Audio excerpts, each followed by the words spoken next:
Welcome to our channel. Ever finished a training session and thought, so did that actually work? If so, congratulations, you've just entered the evaluation phase in human resource management. This is the critical moment where we find out if our efforts made a real difference. What's up, everyone? Welcome back to the channel. Today we are diving deep into a topic that separates the pros from the amateurs in HR, the evaluation phase. Simply put, this is the stage where human resources stops and asks, did our HR activity actually do its job? We're talking about checking results, measuring performance, and using that information to make smarter decisions for the future. Without evaluation, HR is basically just playing a high-stakes guessing game, and nobody wants that. So why is evaluation so incredibly important? Here's a reality check. HR doesn't run on good vibes or gut feelings. It runs on data, solid, measurable data. Evaluation is the engine that provides this data. It helps HR measure the effectiveness of its programs, justify the costs associated with them, and ultimately improve the skills and performance of every employee. It also shines a light on weak systems that need to be fixed or completely overhauled. Think about the alternative. If HR doesn't evaluate its activities, what happens? Money gets wasted on ineffective training. The same problems keep popping up over and over again because no one is checking if the solutions are working. People get frustrated, productivity drops, and the business suffers. It's a recipe for disaster. Effective evaluation is the guardrail that keeps the organization on the path to success. So what exactly does HR evaluate? The short answer is pretty much everything. If HR has a hand in it, it needs to be evaluated. This includes training and development programs to see if people actually learned new skills. It includes employee performance reviews to track progress and identify areas for growth. It covers recruitment and selection processes to ensure the company is hiring the right people. It even looks at compensation and benefit systems to make sure they are fair, competitive, and motivating. And of course, it measures employee motivation and satisfaction to gauge the overall health of the workplace culture. Essentially, any program, policy, or process that HR implements must be put under the microscope to determine its impact. Now, let's zoom in on one of the biggest areas of evaluation: training. Companies spend billions of dollars on training every year, and HR needs to know if that money is being well spent. Training evaluation is a huge deal. HR isn't just checking if people showed up, they're asking the tough questions. Did the employees actually learn the material? Have their skills improved in a measurable way? And most importantly, has their on-the-job performance changed for the better? If a training program results in a lot of new knowledge but doesn't translate into improved performance, then from a business perspective, that training has failed. It's not just about learning.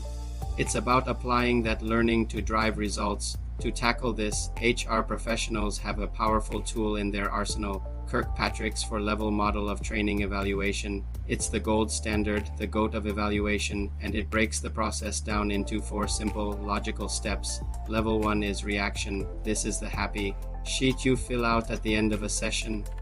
It asks, did you like the training? Was the instructor engaging? Was the room comfortable? It's about gauging the immediate satisfaction of the participants. While it's good to know if people enjoyed the experience, this is the most superficial level of evaluation. Level 2 is learning. This level goes deeper. It measures what the participants actually learned. Did they absorb the knowledge, principles, and skills that were taught? This is often measured through tests, quizzes, or practical assessments. It's a crucial step because if no learning occurred, it's impossible for behavior to change. Level 3 is behavior. This is where things get really interesting. This level asks, are employees actually using what they learned back on the job? It's about observing whether the training has translated into a change in on-the-job behavior. You can teach someone a new sales technique, but if they go back to their desk and do things the same old way, the training had no real impact. This level often requires observation, interviews with managers, and self-reporting. Finally, we have level 4, results. This is the bottom line. This level measures the tangible outcomes of the training. Did productivity increase? Did sales go up? Did customer satisfaction scores improve? Did costs decrease? It connects the training directly to the organization's strategic goals. If you can't demonstrate a positive impact at level 4, then it's hard to justify the training's existence. It might have just been expensive entertainment. To conduct these evaluations, HR uses a variety of methods. There isn't a one-size-fits-all approach. They often use a combination of tools to get a complete picture. Surveys and feedback forms are great for gathering opinions and measuring reactions. Tests and quizzes are used to assess learning. Performance reviews and appraisals are critical for tracking behavior change and results over time. Direct observation allows managers to see new skills in action. And of course, key performance indicators or KPIs and other business metrics are used to measure the ultimate impact on the bottom line. The best evaluations blend quantitative data, the numbers, with qualitative data, the stories and experiences of people. A common question is, when does evaluation actually happen? Many people think it's just something you do at the very end, but that's a misconception. Effective evaluation is a continuous process. It happens before an HR activity, during it, and after it. Why before? To establish a baseline, you need to know where you're starting from to measure progress. Pre-activity evaluation helps identify needs and set clear, measurable objectives. Why during?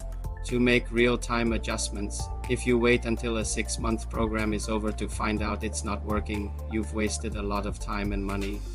Mid-program check-ins allow HR to catch problems early and make corrections on the fly, and of course it happens after the activity to measure the final outcomes and determine the overall return on investment. This comprehensive 3-stage approach ensures that HR programs are not just launched, but are actively managed for success. Let's touch on a specific type of evaluation that everyone is familiar with: employee performance evaluation. The purpose here is not to punish people or create a climate of fear. The true goal of performance evaluation is to foster improvement and growth. It's a structured conversation about what's going well and where there's room for development. It typically looks at the quality and quantity of work, productivity levels, attendance, teamwork, and overall attitude. When done right, it is a powerful tool for aligning individual goals with company objectives and helping every employee reach their full potential. So what are the overarching benefits of doing all this evaluation? First, it helps employees improve by providing clear, constructive feedback. Second, it empowers managers to make better, data-driven decisions about promotions, training, and team composition. Third, it allows HR to plan more effective future programs based on what has been proven to work. And finally, and most importantly, it helps the entire organization reach its strategic goals. Simply put, no evaluation means no feedback, no learning, and no growth. Now, it's important to be realistic. HR evaluation isn't always a perfect science. There are common problems and challenges. Bias, both conscious and unconscious, can creep into performance reviews. Data can be poor, incomplete, or misinterpreted. Sometimes there's a lack of follow-up, so the evaluation report just sits on a shelf collecting dust, and fear can be a major issue. If employees see evaluation as a tool for punishment, they'll be resistant and defensive. A good HR department understands these challenges and works actively to build a system that is fair, transparent, and focused on development, not blame. So how can we improve the evaluation process? There are several best practices. First, use clear, specific, and measurable criteria. Everyone should know what they are being evaluated on. Second, be fair and transparent. The process should be consistent for everyone, and the results should be communicated openly. Third, combine multiple methods. Don't rely on a single source of data. Use a mix of surveys, performance metrics, and observations to get a well-rounded view. And finally, give feedback. An evaluation without feedback is completely useless. It's the conversation that follows the data that drives real change.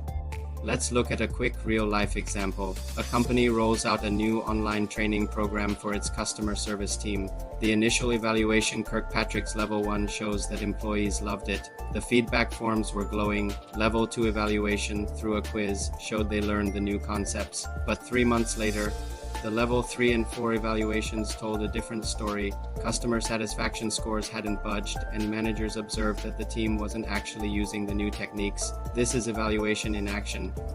The data showed that while the training was good at delivering information, it failed to change behavior. The solution: the company introduced more practical, hands-on role-playing sessions and follow-up coaching from managers.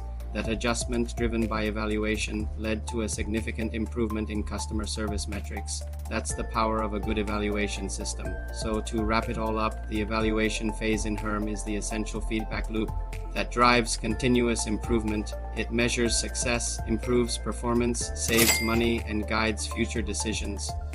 Never forget this key takeaway: any HR activity without a solid evaluation plan is not a strategy, it is just expensive hope. Thanks so much for watching. If you found this video helpful, give it a thumbs up and don't forget to subscribe for more insights into the world of RCU in the next one.